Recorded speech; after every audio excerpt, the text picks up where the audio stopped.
बिस्मिल्लाहिर्रहमानिर्रहीम। IS-23 Kaplan kit के question अभी हम करने लगे हैं। सबसे पहला क्वेश्चन जो है वो है कैप्लान का क्वेश्चन नंबर 7। कैप्लान की जो किट मैंने आपको भेजी है उसका जो है वो ये क्वेश्चन 7 है। अगर आपके पास दूसरी कोई वेरिएंट की कैप्लान किट होगी तो शायद ये क्वेश्चन 9 या क्वेश्चन 6 भी हो सकता है। ठीक है। तो अब अच्छा। During the year and an entity had in place 1 million 6% का लोन, 2 मिलियन का 9% वाला लोन। अब दो लोन हैं और ये हम्म। लोन क्यों लिए हैं? कंस्ट्रक्शन करने के लिए। कंस्ट्रक्शन के लिए लोन लेते हैं तो हमें ये पता है कंस्ट्रक्शन के लिए लोन लोगे तो IS-23 कैपिटलाइजेशन आ जाता है। अब कंस्ट्रक्शन की कॉस्ट 6 लाख है। It was funded out of the existing loan finance. Factory 8 महीने, 8 महीने में बनेगी। हमें पता है कि कैपिटलाइज जो होता है, ये आपको याद होना चाहिए, कैपिटलाइज जो होता है वो सिर्फ कंस्ट्रक्शन पीरियड होता है। एम आई राइट और एम आई रॉन्ग? राइट। सिर्फ कंस्ट्रक्शन पीरियड कैपिटलाइज होता है। तो जो भी आंसर निकल के आएगा वो 8/12 होगा, क्योंकि लिखा हुआ है कंस्ट्रक्शन 8 महीने चली है।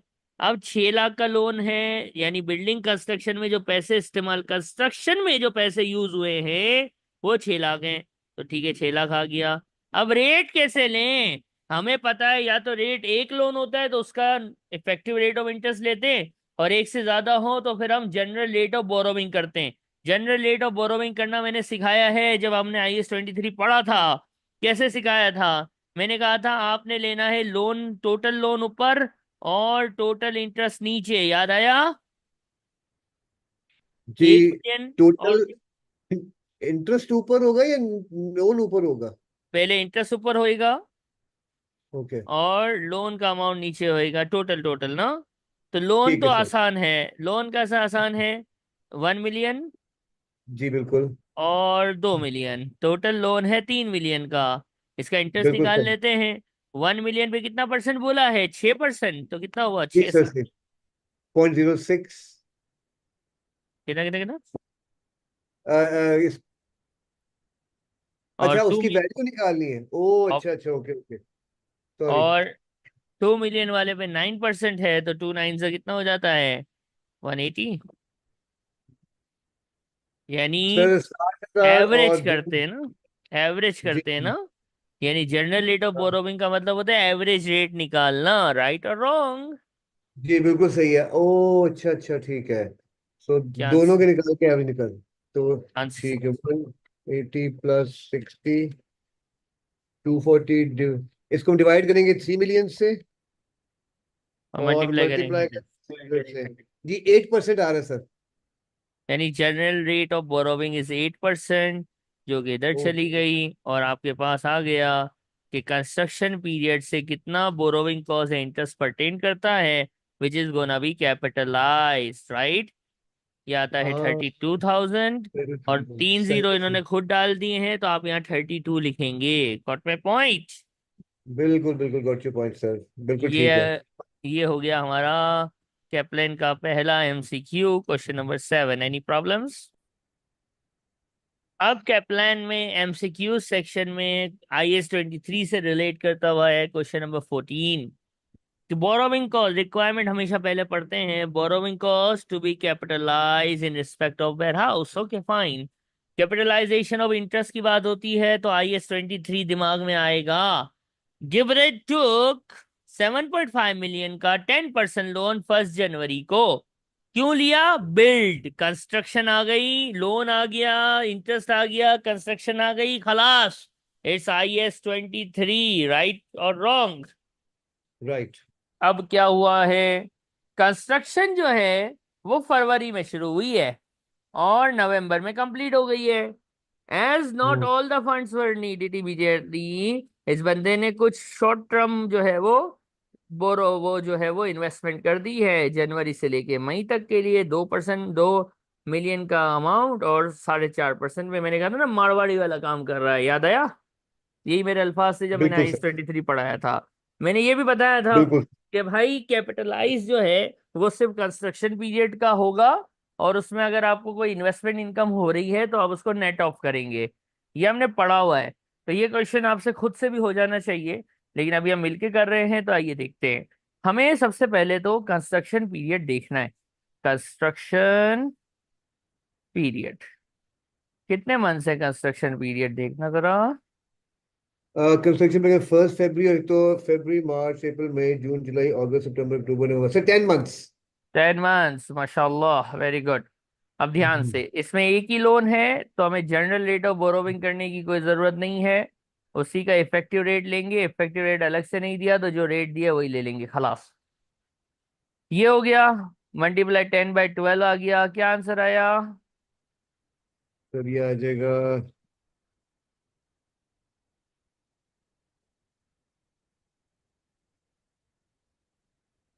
6,25,000, 625,000।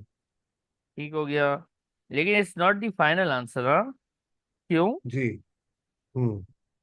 क्योंकि ये क्यों? उसमें कुछ funds उसने इन्वेस्ट कर दिए थे, तो वो जो उसको नेट इनकम हुई होगी वो हमें उस कैपिटलाइज्ड फाइनेंस कॉस्ट में से माइनस करनी होगी। लेकिन हमें ये पता है कि it must be for the construction period only.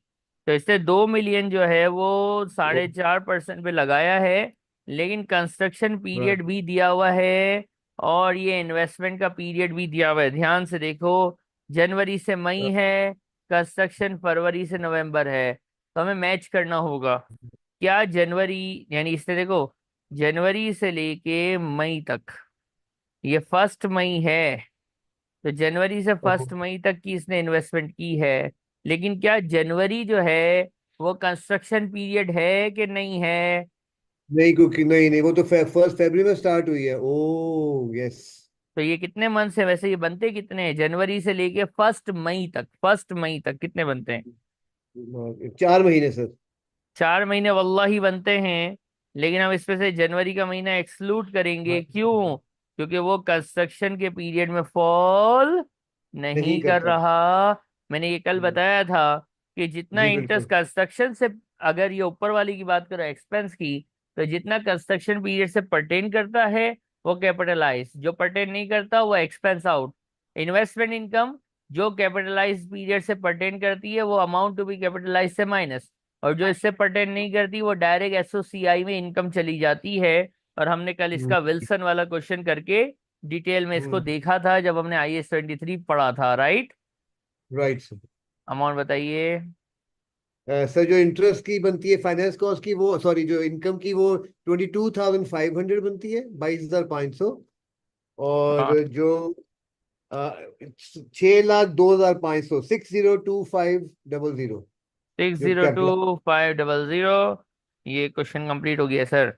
Any doubts please ask, देख लीजिए एक नज़र। हो रहा है बिल्कुल।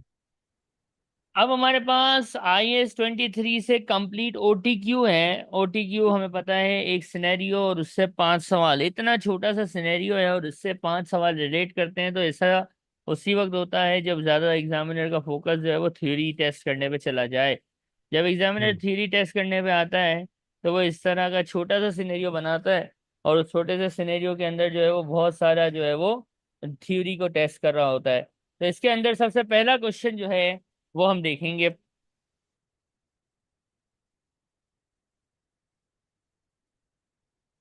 अब पहला क्वेश्चन जो है वो क्या कह रहा है?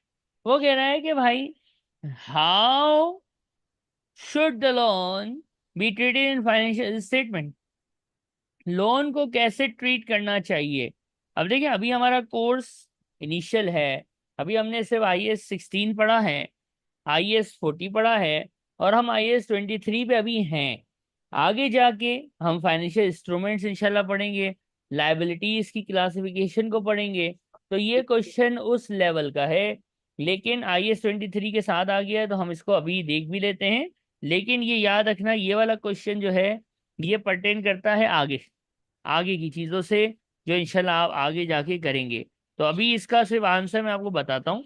जो अभी फिलहाल वक्ती तौर पे आपको क्या कर लेना है, याद रख लेना है, क्योंकि जैसे ही हम फाइनेंशियल इंस्ट्रूमेंट वगैरह वाली चीजें, आगे की चीजें पढ़ेंगे, तब इंशाल्लाह जो है वो आपको ये समझ आएगा कि जो मैंने अभी बताया था ये ऐसा क्यों है। ठीक है? तो देखिए भाई, पूछता है कि लोन, अब ऊपर वाला देखो, ऊपर है क्या, लोन है क्या, लोन लिया क्यों था? कंस्ट्रक्शन के लिए, नया स्टोर बनाने के लिए। बिल्डिंग। और बिल्डिंग हाँ। बनाने के लिए लोन लिया था। एक बात याद रखना, जो नॉर्मल लोन होते हैं ना, नॉर्मल जितने भी लोन होते हैं वो एमोटाइज कॉस्ट पे रिकॉर्ड किए जाते हैं। अभी एमोटाइज कॉस्ट क्या होती है, ये आप फाइनेंशियल इंस्ट्रूमेंट वाला जब आईएफआरएस पढ़ेंगे तो आपको ये निकालने हम सिखाएंगे। अभी के लिए सिर्फ क्या याद रखना है कि जो लोन्स होते हैं नॉर्मली वो एक लायबिलिटी होती है, और लायबिलिटी को नॉर्मली एमोटाइज कॉस्ट पे रिकॉर्ड करना चाहिए, कहानी खत्म। ये जैसा आपको याद रखना है, ठीक है। ठीक है। आगे नीचे है ट्रू फॉल्स। दो स्टेटमेंट ट्रू हैं, बाकी सारे गलत हैं, ठीक है। दो ट्रू हम्म। हैं, बाकी सारे गलत हैं, ओके। अब जरा ढूंढिए। सर मुझे पहला। ए सही लग रहा है, पहला तो। हाँ, और अच्छा, दूसरा कहते हैं जी, borrowing cost should cease to be capitalised once the related asset is substantially complete. Substantially जब तक वो कंप्लीटली कंप्लीट नहीं होगा तब तक हमें करते रहना चाहिए, तो बी मेरे ख्याल में नहीं है।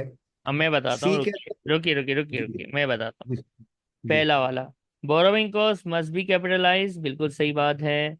अगर वो क्वालिफाइंग एसिड से रिलेट करे, हमने जब पढ़ा था, हमने क्वालिफाइंग एसिड की डेफिनेशन भी पढ़ी थी, कंस्ट्रक्शन की बात की हम्म। थी। तो ए तो हम्म। बिल्कुल सही है, ठीक है। बी की हम्म। बात करें तो क्या होगा कि borrowing cost should be cease to capitalise when the asset is complete. देखो एक बात बताओ, हम कैपिटलाइज करते हैं, क्या करते हैं, कैपिटलाइज करते हैं कब के लिए, कंस्ट्रक्शन के लिए। किसके लिए, हम्म। कंस्ट्रक्शन पीरियड के लिए ना। ये हमारा जी। पूरा ईयर एंड होता है, अगर बीच में हमारा कंस्ट्रक्शन पीरियड होता है तो हम सिर्फ उसको कैपिटलाइज करते हैं, याद आ रहे।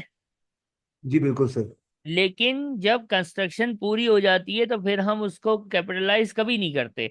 यानी एसेट जब बन गया, कंस्ट्रक्शन कंप्लीट हो गई, तो इसके बाद सीज हो जाता है कैपिटलाइज करना। यानी हम एसेट को, हम कैपिटलाइजेशन इंटरेस्ट को एसिडिक कॉस्ट का पार्ट बनाना छोड़ देते हैं जैसे ही एसेट रेडी हो जाता है। तो यही तो बात है। हम एक सेंटेंस पढ़ते थे कि capitalise only for the construction period, right. Right. Capitalise only for the construction period. तो बस खलास, इसका मतलब ये है कि जब कंस्ट्रक्शन खत्म तो कैपिटलाइजेशन खत्म, बी भी सही हो गया। राइट और रॉन्ग। अच्छा, मुझे लगा कि उसने सब्सटेंशियली का वर्ड यूज किया, जिसका मतलब नहीं ये है नहीं, कि पूरा मुकम्मल नहीं हुआ, काफी हद तक मुकम्मल हो गया है। काफी हद इसलिए तक मैंने। मुकम्मल को अकाउंटिंग में मुकम्मल समझा जाता है।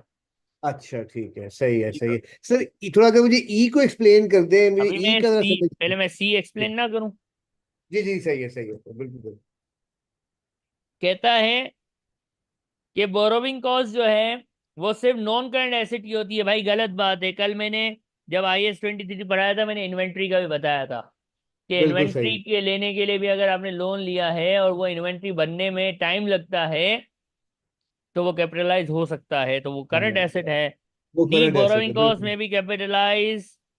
मे बी का वर्ड थोड़ी होता है, जो हमारी मर्जी थोड़ी है। मर्जी होती है हाँ। दर्जी के पास, IS में मर्जी नहीं होती। IS कहते हाँ। हैं ऐसा है तो हम कहते हैं ओके ऐसा है। IS मस्ट ने बी। कहा है हाँ। मस्ट बी, तो हो एक छोटा सा लफ्ज बदल हाँ। देता है आंसर। और डी जी। कहता है, ई कहता है borrowing cost should commence to be capitalised when expense is being incurred on the construction of asset. क्या मैंने ये डेफिनेशन बताई है कि अगर कंस्ट्रक्शन पीरियड में खर्चा होगा तो वो कैपिटलाइज होगा, ऐसा पढ़ा है कि कंस्ट्रक्शन पीरियड का इंटरेस्ट जो है वो कैपिटलाइज होगा, ये पढ़ा है। हमने अ, जर्नल एक्सपेंसेस को कैपिटलाइज करने की बात नहीं पढ़ी है, हमने पढ़ी है हाँ, इंटरेस्ट टू बी कैपिटलाइज। हमने ये नहीं बिल्कुल कहा ऐसा। जर्नल ओवरहेड नॉर्मल खर्चे ये वो, कंस्ट्रक्शन पीरियड में जितना भी खर्चा हो वो कैपिटलाइज कर दो, ऐसा हमने कब पढ़ा। हमने तो ये पढ़ा कंस्ट्रक्शन पीरियड में जितना इंटरेस्ट है वो कैपिटलाइज कर दो। राइट और रॉन्ग। बिल्कुल सही है, ठीक है, सही है। तो ओके। अभी तक हमें ऊपर जो सिनेरियो है उसकी कोई जरूरत नहीं पड़ी। विदाउट हाँ सही बात। सिनेरियो हमारा सवाल माशाल्लाह चल रहा है और नो प्रॉब्लम्स, राइट। राइट। अब सिनेरियो दिया है तो कुछ तो करेगा ना वो। जी बिल्कुल। अब आप ये देख रहे हैं, जब हम IS 16 पढ़ा तो उसके दो OTQs मैंने करवाए। 40 किया तो 40 में भी दो एक OTQ था, यानी हर आईएएस से कभी ना किसी दौर में OTQ आ चुका है। तो ये जो कहते हैं ना, आखिरी में जो बच्चे शुरू से नहीं पढ़ते, वो आखिरी में कहते सर को इम्पोर्टेंट आईएएस बता दो, तो फिर मैं उनको कुछ बता तो देता हूँ, लेकिन मैं उनको ये भी कहता हूँ बेटा शुरू से पढ़ते तो आज ये हाल ना होता। क्योंकि इम्पोर्टेंट कुछ नहीं होता, ये ACCA है, कुछ भी दे देगा। आप किट देख लो ना, IS 16 से भी OTQ आया हुआ है, IS 40 से भी आया हुआ है, 23 से भी आया हुआ है, 20 से भी आया हुआ है। भाई सब IS से तो उसने दे दिया है। तो अब हम्म। आपकी अटेम्प्ट में वो ना दे, उसने आपसे कोई आपकी रिश्तेदारी थोड़ी है कि वो बोलेगा नहीं यार तू ये नहीं पढ़ के आया तो मैं ये नहीं दे रहा। ऐसा नहीं होएगा हम्म। ना। कुछ भी कहीं हम्म। से भी आएगा, इंपॉर्टेंट कुछ नहीं होता। Everything is important. आपको पूरा कोर्स करके जाना है, पास होना है, तो simple and easy. Okay sir, बिल्कुल आगे सर, बढ़ेंगे। बिल्कुल। अब 248 मुझे समझाइए। आप बताइए मांगा क्या है इसने। सर जी वो पूछ रहे हैं how much should be recorded as finance cost in the statement of profit और loss for the year ended 31 March 2008। तो वो ये कैपिटलाइज करने की बात नहीं कर रहा है, वो मांग रहा है जो कि कैपिटलाइज नहीं होना, जो कि प्रॉफिट माशाल्लाह, लॉस हो रहा है। मरहबा या शेख। और मैं 249 भी पढ़वा लूं तो उसमें क्या मांगा है। वो पूछा जी how much interest should be capitalized as part of property plant equipment as at 31 2008। तो वो जो बेसिकली उसका जो रिमेनिंग होगा या समझो वो कैपिटलाइज हो जाएगा। अब हमें हमने जिस तरीके से, जिस मेथडोलॉजी से, जिस ट्रिक से पढ़ा है, उस ट्रिक में जी दोनों आंसर एक साथ ही आ जाते हैं। तो हम दोनों को एक सही है। साथ ही सॉल्व करेंगे इंशाल्लाह, आप देखेंगा। इंशाल्लाह। आप हम्म। देखिए, सबसे पहला मेरा सवाल था, मैं हमेशा कहता था पहले टाइमलाइन बनाया करो। ईयर एंड बिल्कुल। 31 मार्च 2008 शुरू होगा 1 अप्रैल 2007 से। और इसके बाद में कहता था सवाल में ढूंढो कंस्ट्रक्शन पीरियड क्या है।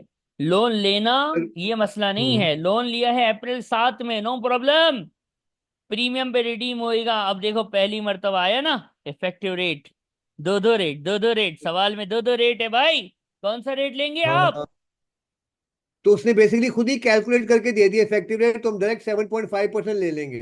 बेहतरीन हो गया। कंस्ट्रक्शन पीरियड ढूंढो ना भाई। सर जी मई 1 से स्टार्ट कर रहा है वो, कंस्ट्रक्शन होगी 1 मई से। और कहाँ तक होएगी ये भी तो देखो। ये हो रहा है जी अप्रैल टू नहीं sorry, was complete ready for 28 फरवरी 2008, फरवरी में। तो ये हो दैट गया is the May. Construction period. 10 months हो गए सर। 10 मंथ्स कंस्ट्रक्शन पीरियड हो गया। अब ठीक क्या है। सेटअप है, लोन कितना था भाई। सर लोन था जी 10 मिलियन। 10 मिलियन, 3 जीरो हाइड है। ठीक है, तो हम पूरा लिख दें ठीक या है, 3 जीरो हाइड कर दें, कोई मसला नहीं। हाइड कर है दें, ठीक पूरा है लिख सर। देते हैं, ज्यादा मसला। Ten okay. मिलियन इफेक्टिव हम्म। रेट पे काम करना होता है। मंथ्स है 10। कोई इन्वेस्टमेंट इनकम नजर नहीं आ रही है, कोई मारवाड़ी वाला काम नहीं किया है। ये आ गई हाँ वो। Amount to be capitalise, right. बताइए। अच्छा जी, 10 million into 0.15 into 10 divide by 12। Sir ये 6,25,000। हाँ जी ठीक है। अब रुकिएगा। हम्म। अब जो पीरियड है जो कैपिटलाइज नहीं हुआ, लोन लिया है कब, इस दिन ना। जी इसने लोन लिया बिल्कुल। और लोन रीपे नहीं हुआ ना। तो ये कितने मंथ्स हैं शुरू के, और आखिरी के ये कितने मंथ्स हैं। सर शुरू का तो उसी 1 मंथ है, पहला तो 1 अप्रैल से 1 मई। और आखिरी का। और आखिर मार्च 1 मंथ एंड का है। सही है, तो इसको देखो यूं भी कर सकते, दो तीन तरीके से कर सकते हैं, आप जरा समझना। जी लोन जो है, लोन आउटस्टैंडिंग रहा है throughout the year, am I right. बिल्कुल ऐसे ही है। यानी अगर थ्रू आउट की बात करेंगे तो 7.5% का मतलब होता पूरे है साल का। सर साढ़े हम्म। सात लाख इसमें से अ, कैपिटलाइज आपने कितना कर दिया है, 625। जी 25 सर, 6 तो 25 तो बाकी इनकम स्टेटमेंट में फाइनेंस कॉस्ट यानी एक्सपेंस आउट कितना आना चाहिए? डिफरेंस है उनका 1.25। एक साथ दो दो सवाल खलास, एनी प्रॉब्लम सर? नहीं नहीं, बिल्कुल ठीक है। हाँ, क्योंकि लोन तो से पूरे साल का है ना, तो जो जिसमें कंस्ट्रक्शन पीरियड का निकल गया वो कैपिटलाइज हो गया, तो जो रिमेनिंग बच जाएगा वो ऑब्वियसली हमें एक्सपेंस आउट करना होगा। माशाल्लाह तबारक रहमान, क्या बात है। बिल्कुल बिल्कुल आखिरी ठीक है। सवाल है। IAS 23 का प्रैक्टिस सेशन हमारा कंप्लीट होता है। ये आखिरी जी सर। सवाल है। ये हमसे पूछ रहा है कि अगर मारवाड़ी वाला काम करो तो क्या करेंगे? जरा पढ़िए, मुझे समझाइए जरा। Okay जी, how should the $40,000 be accounted for in the financial statement of Apex? अच्छा, वो क्या कह रहा है? एपेक्स ने डिसाइड किया जी कि not all of the funds raised were needed immediately, ठीक है, and temporarily invested some of the funds in April 2007, यानी जब लिया था, अर्निंग 40,000 इंटरेस्ट, 40,000 का इंटरेस्ट उसने वहां से अर्न कर लिया। अ, अब देखो, जो भी। कैलकुलेशन नहीं मांग रहा। वो ये कह रहा है नहीं कि मान। भाई ये देखो, अगर ये करें, अगर उसने ये फैसला किया कि वो शॉर्ट टर्म यानी मारवाड़ी बन जाए, यानी एपेक्स हम्म मारवाड़ी, ठीक हम्म है, और 40,000 का इंटरेस्ट अर्न करे, तो इस इंटरेस्ट खर्चा इसका क्या ट्रीटमेंट होता है, तो मुझे बताएंगे ये कौन से महीने का है? सब पहले महीने का ही है। नहीं नहीं, हाँ सही है। मेरा सवाल ये होता था कि ये इन्वेस्टमेंट इनकम है कि नहीं है?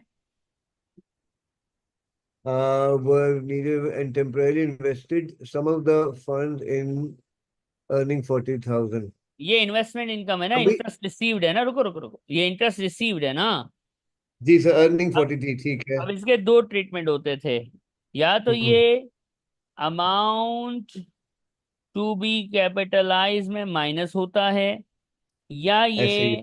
इन्वेस्टमेंट इनकम बन जाती है प्रॉफिट एंड लॉस में। कब क्या होता है? अगर ये शॉर्ट टर्म इन्वेस्टमेंट आपने जिसमें की हो, शॉर्ट टर्म इन्वेस्टमेंट आपने करी हो कंस्ट्रक्शन पीरियड के अंदर, तो ये जो है वो अमाउंट टू बी कैपिटलाइज से नेट ऑफ होता है, नेट ऑफ मतलब माइनस होता है। और अगर ठीक। आपने ये कैपिटलाइज कंस्ट्रक्शन पीरियड से हटा के की हो, तो फिर ये इनकम स्टेटमेंट में एज अ इनकम चला जाता है। M I right? बिल्कुल सही। तो चूंकि कंस्ट्रक्शन तो 1 मई को स्टार्ट हुई है, इसने तो अप्रैल में ही कर दिया है, तो उस वक्त अभी स्टार्ट नहीं हुई थी, तो इसको फिर हमें इसका मतलब कि इनकम स्टेटमेंट में लेके जाना चाहिए। सही। तो सी आंसर नहीं हो सकता, OCI में नहीं जाता ये कभी भी, ठीक है। SFP में कभी भी, इनकम SFP में नहीं जाती कभी भी। नहीं ठीक है। जाती। इसका आंसर, अगर अगर अगर अगर ये कैपिटलाइज पीरियड होता जैसा कि नहीं है, तो ये ए हम्म आंसर होता। तो फिर इसका आंसर बी बनेगा। और इसके साथ आपको बहुत मुबारक, आपका तीसरा IAS 16 हमने किया, हब जी से सर। किया, उधर से क्वेश्चंस किए, फिर हमने उसका दो OT यूज किए हैं 16 के, जिसको आपने फ्लाइट लाइन का नाम दिया और अबीना का नाम दिया। IAS 40 बिल्कुल पढ़ा, ठीक। स्टडी हब से किया, इसके बाद हमने उसके क्वेश्चंस किए, किट से हमने उसका एक्सपेक्ट वाला OT किया। तो आईएएस हम्म 23 पढ़ा, कि कुछ हमारे हैंडआउट से पढ़ा, फिर हमने जो है वो इसको जो है वो हब से देखा, स्टडी हब के हम्म बाद हमने जो है वो आज उसी के प्लान को खत्म किया है। अब हम्म। आपका टास्क क्या है? अब आपने जी सर। मेरा इंतजार नहीं करना है। शुरू में मैंने रोक के रखा था कि नहीं भाई अभी तक अभी आपका कोर्स नहीं हुआ। अब आप कैप्लान की कीट खोलेंगे, 16 से रिलेटेड जितने भी क्वेश्चन नजर आएंगे आपने कर लेने हैं। 40 से रिलेटेड अच्छा। जितना भी नजर आता है कर लेना है। 23 से हम्म रिलेटेड जितना भी नजर आएगा अब आप कर लेंगे। यानी अब आपने ये तीन करने के बाद आपने इस तीनों से रिलेटेड कोई भी कैप्लान में कोई भी क्वेश्चन नजर आता है, you must do it by your own now. काफी क्वेश्चंस मैंने ओके। करवा दिए हैं, अगर कोई दो चार क्वेश्चन नहीं हुए हैं तो आप उसको हम्म करेंगे। ठीक है, और ठीक है। स्टडी हब को अच्छी तरह से रीड करके इसको रेडी करेंगे। नेक्स्ट क्लास हम्म हम IAS 20 गवर्नमेंट ग्रांट इंशाल्लाह स्टार्ट करेंगे। हम्म। और ये हमारा आज का खत्म होता है IAS 23 का रिवीजन सेशन। ठीक है सर। ठीक है।